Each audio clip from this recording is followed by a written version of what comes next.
Guys, ये मेरा पहला वीडियो है सी प्लस प्लस ट्यूटोरियल के प्रोग्रामिंग लैंग्वेज के बारे में।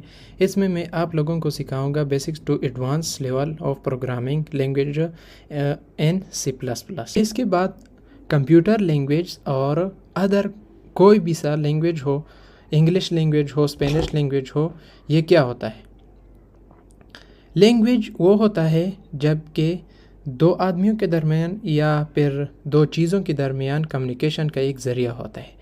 तो ये कंप्यूटर लैंग्वेज और इंग्लिश लैंग्वेज में इसमें क्या फ़र्क है? कंप्यूटर लैंग्वेज में हम इंसान और कंप्यूटर के दरमियान हम कम्युनिकेशन करते हैं प्रोग्रामिंग के ज़रिए से।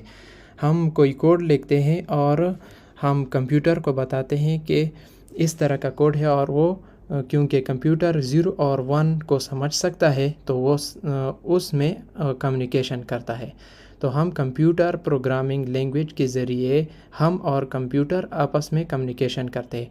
और ये जो इंग्लिश लैंग्वेज होते हैं और कोई और दूसरे लैंग्वेज होते हैं, इसमें भी हम जब किसी और आदमी से या किसी और से बातें करते हैं तो वो भी इंग्लिश जानता है और हम भी इंग्लिश जानते हैं, तो आपस में कम्युनिकेशन ईज़िली हो जाती है। इस programming language C plus plus के ट्यूटोरियल के बाद आप इस काबिल हो जाएंगे कि और जो प्रोग्रामिंग लैंग्वेज है वो आप आसानी सीख सकेंगे। प्लस प्लस के ट्यूटोरियल के बाद आप बआसानी से सी लैंग्वेज भी सीख सकते हैं, क्योंकि सी प्लस प्लस बहुत डिफरेंट है सी से, और सी ज़्यादा डिफरेंट नहीं है।